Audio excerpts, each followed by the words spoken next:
अस्सलाम वालेकुम नाज़रीन, मैं सादिया खालिद हूँ। नाज़रीन, स्वीडन में फ्रीडम ऑफ एक्सप्रेशन के नाम पे कुरान को नजर आतिश कर दिया गया। हाल ही में ये वाक़या तुर्की एम्बेसी के सामने हुआ। स्वीडन मुल्क जो है उसकी जो तुर्की की एम्बेसी है उसके सामने एक शख्स आता है और सिक्योरिटी उसे प्रॉपर तहफ़्फ़ुज़ फ़राहम करती है। वहाँ पे एहतजाज हो रहा होता है। एहतजाज इस बात पे हो रहा होता है कि जो दूसरे ममालिक से मुसलमान हैं वो स्वीडन में आके बस रहे हैं और वहाँ पे इस्लाम तेज़ी से फैल रहा है और जो स्वीडन के अपने रहने वाले लोग हैं या उसका जो अपना मज़हब है वो मिनॉरिटी में जाने की ख़तरात पैदा हो गए हैं। अगर मुसलमानों के यहाँ आने की रेशो यही रही और इसी स्पीड से इस्लाम यहाँ पे फैलता रहा तो बहुत जल्द जो है वो स्वीडन में जो उसका अपना मज़हब है, क्रिश्चियनिटी या फिर जो दूसरे मज़ाहिब हैं, वो तो माइनॉरिटी में चले जाएंगे और इस्लाम जो है वो अक्सरियत अख्तियार कर जाएगा। इस बात पे तुर्की एम्बेसी के सामने एहतजाज किया जा रहा था और वहाँ पे फिर एक शख्स जो है उसने फ्रीडम ऑफ एक्सप्रेशन के नाम पे कुरान को नजर आतिश कर दिया। नजर आतिश करने का ये वाक़या कोई पहली बार नहीं हुआ, ये इससे पहले भी कई बार होता रहा है। इससे पहले ये वाक़यात जो हैं वो फ्रांस में हुए हैं, उसके अलावा दूसरे ममालिक में हुए हैं, जर्मनी में, डेनमार्क में। जब ऐसा वाक़या कहीं पे भी होता है किसी भी दुनिया के मुल्क में कुरान पाक के बारे में या नबी अकरम सल्लल्लाहु अलैहि वसल्लम की शान में कोई गुस्ताखी होती है तो उसके फ़ौरन बाद होता क्या है, उसके फ़ौरन बाद मुसलमानों का एहतजाज शुरू हो जाता है। किसी भी दुनिया के मुल्क में वो बैठे हों वो एहतजाज करना शुरू करते हैं, सड़कों पे आ जाते हैं और एम्बेसीज़ के बाहर रोड्स के ऊपर आके वो प्रोटेस्ट करते हैं, प्ले कार्ड्स लेके एहतजाज करते हैं। लेकिन पाकिस्तान में एक निराला जो है ना एहतजाज का तरीका वो निकाला जाता है। वो ये है कि जी वो निकलते हैं रोड के ऊपर और फिर मुश्तइल होकर अपने सिक्योरिटी इदारों को, अपनी बिल्डिंगों को, लोगों की जो इमलाक होती हैं, गाड़ियाँ होती हैं, चीज़ें होती हैं, उनको तोड़ते हैं, फोड़ते हैं, तशद्दुद करते हैं और इस तरह जो है ना वो ख़ुद को आशिक़ रसूल और सच्चा मुसलमान साबित करते हैं। अब जब ये होता है तो उसके बाद क्या होता है, ज़ाहिर है कि वो ये सारा वाक़या हमारा अगर मीडिया कवर कर रहा है, ये रिपोर्ट कर रहा है इस एहतजाज के इस अनोखे तरीके को तो इंटरनेशनल मीडिया भी उसको रिपोर्ट कर रहा होता है। और फिर क्या होता है कि ये जो आपने हरकत की यानी अपने लोगों के इमलाक को नुकसान पहुंचाने की, तोड़ फोड़ करने की, गालम गलोच करने की, वो पूरी दुनिया का जो मीडिया उसको रिपोर्ट करता है, पूरी दुनिया में जो है ये फैलता है।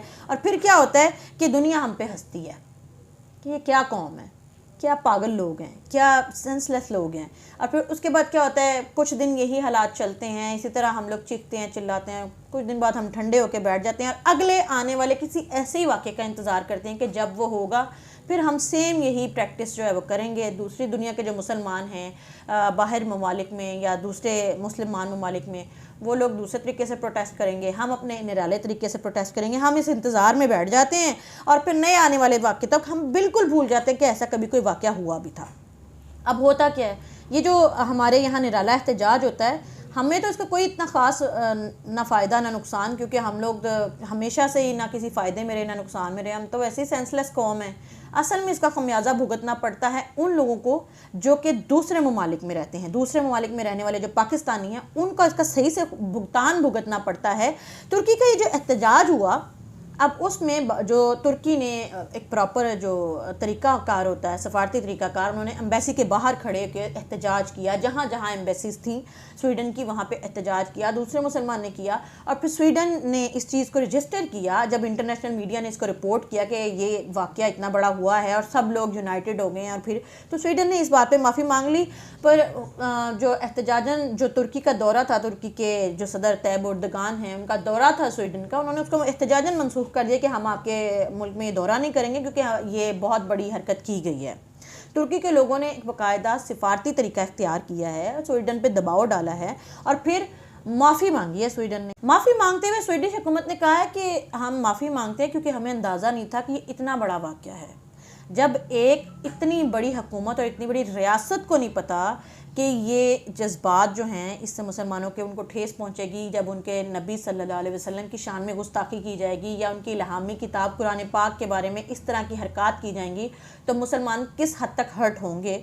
अगर एक स्वीडिश मुल्क जो है, मुल्क को इस बात का नहीं पता, तो उसका एक आम शहरी जो है उसको इस बात का कैसे अंदाज़ा हो सकता है कि ये कितनी बड़ी बात है और हम इस चीज़ पर कितनी ज़्यादा तकलीफ़ में आ सकते हैं।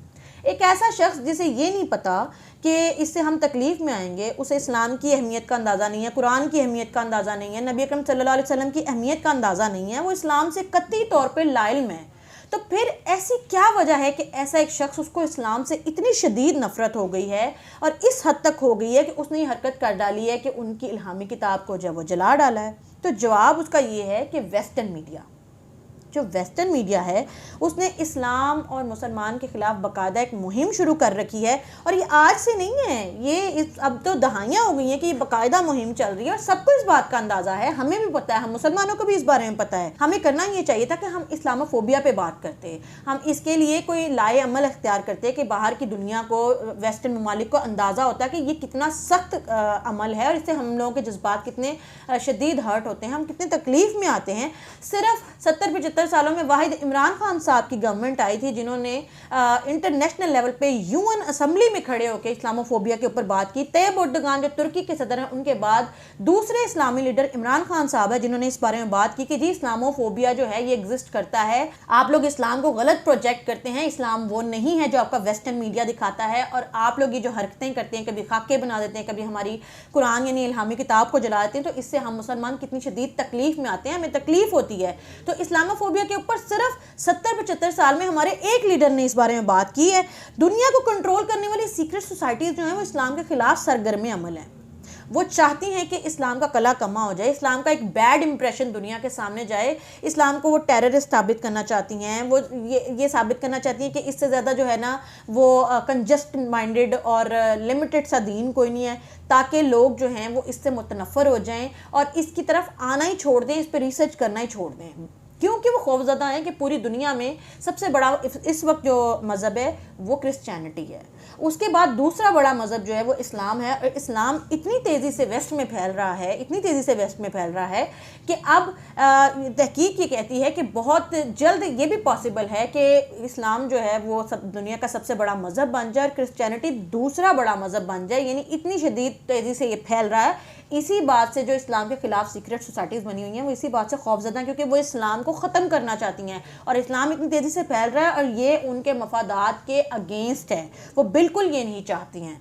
इसलिए उन्होंने क्या प्लान किया है, एक तो ये कि वो क्या करते हैं कि हर कोई महीना, 2 महीने, 15 दिन के बाद वो क्या करते हैं, कोई ना कोई ऐसी एक्टिविटी कर देते हैं। उन्हें पता है कि जज्बाती कौम है, बेअकल कौम है, ये कोई ना कोई ऐसी हरकत करेंगी जिससे दुनिया जो है वो नफ़रत करेगी, जो सेंसिबल अक़वाम हैं वो पसंद नहीं करेंगी, जैसे ये तोड़ फोड़, मार धाड़, गालम गलोच और अजीब व गरीब हरकतें। ज़ाहिर है कोई भी सेंसिबल कौम इसको पसंद नहीं करेगी। तो वो क्या समझते हैं कि मुसलमान कर रहे हैं तो इट मीन्स कि इस्लाम ही ऐसा है, इस्लाम ही टेररिज्म को और एक्सट्रीमिज़म को प्रमोट करता है।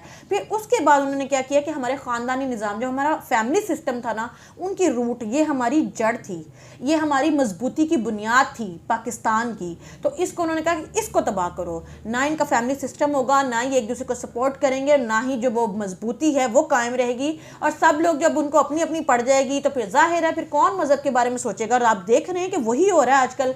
और फिर उनके बाद उनका ये प्लान है कि बेहयाई फैलाओ, इनकी नौजवान नस्ल में इतनी ज़्यादा फहाशी और बेहयाई को आम कर दो, उनके लिए ये बिल्कुल नॉर्मलाइज कर दो, उनको लगे कि ये तो कोई बात ही नहीं है। और आप देख रहे हैं कि ड्रेसेस को लेके या फिल्म को, मीडिया को, एड्स को, किसी भी चीज़ को देख के आपको आइडिया होगा कि आज से 10, 15, 20 साल पहले जो चीज़ें बहुत ज़्यादा अजीब और बुरी समझी जाती थी, फहश और वाहियात समझी जाती थी, आज वो नॉर्मल हैं। भाई बहन आपस में बैठ के देख रहे हैं, फैमिली वाले बैठ के देख रहे हैं, क्योंकि वो लोग इस चीज़ के आदी हो चुके हैं। तो ये डेलिबरेटली हमारी सोसाइटी में किया गया।